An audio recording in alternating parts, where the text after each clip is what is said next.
Kaugnay niyan, patuloy ang pagbibigay ng tulong ng pamahalaan sa mga Pilipinong umuuwi mula sa bansang Libya.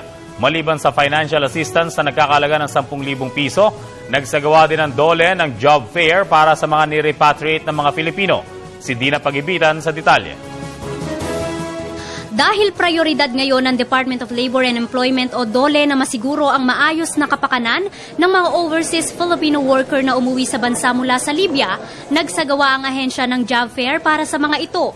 Nasa 12,000 job vacancies mapalokal o ibang bansa sa ilalim ng Assist Well o Welfare, Employment, Livelihood and Legal ng ahensya ang inihanay sa mahigit 300 OFW mula sa NCR, Regions 3, 4A at 4B. I asked POEA, yung kariyang legal assistance team, is to call the agencies who deploy them so that they can negotiate kung ano pa yung pwedeng maibalik na cash portion. Or else, yun nga, paalisin ng wala ng gastos. Si Mang Joseph, bagamat gustong makapiling ang pamilya, nanaisin pa ring mga ibang bansa. Kahit saan na kasi importante yung mga nag-aaral ko, wag matigil. Sakaling may oportunidad naman sa Pilipinas, sasamantalahin na raw ito ni Mang Gilier.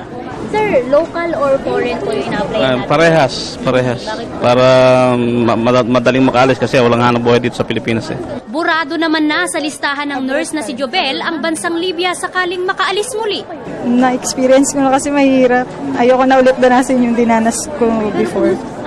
Samantala, ang local recruitment agency na ito, dadalawang aplikante ang pumirma sa kabila ng napakaraming job opportunities. Yung salary gusto pa rin nilang mas malaki yung kinikita nila compare dito. Aminado naman si Secretary Rosalinda Baldos na sa kabila ng naranasang kaguluhan sa Libya, pinipili pa rin ng mas maraming OFW ang mga ibang bansa. Gayunman, hinikayat ng kalihim na huwag nang makipagsapalaran sa Libya ang mga OFW sakaling naising mag-abroad. We are providing them other options outside Libya. Kaya kami nag-mount din itong parang special jobs fair sa kanila. But we realized na marami would still offer overseas, kaya maraming overseas jobs. Nakatakdang magsagawa ng kaparehong programa ang ahensya sa Cebu at Davao sa susunod na buwan. Para sa Telebisyon ng Bayan, ako si Dina Pagibitan.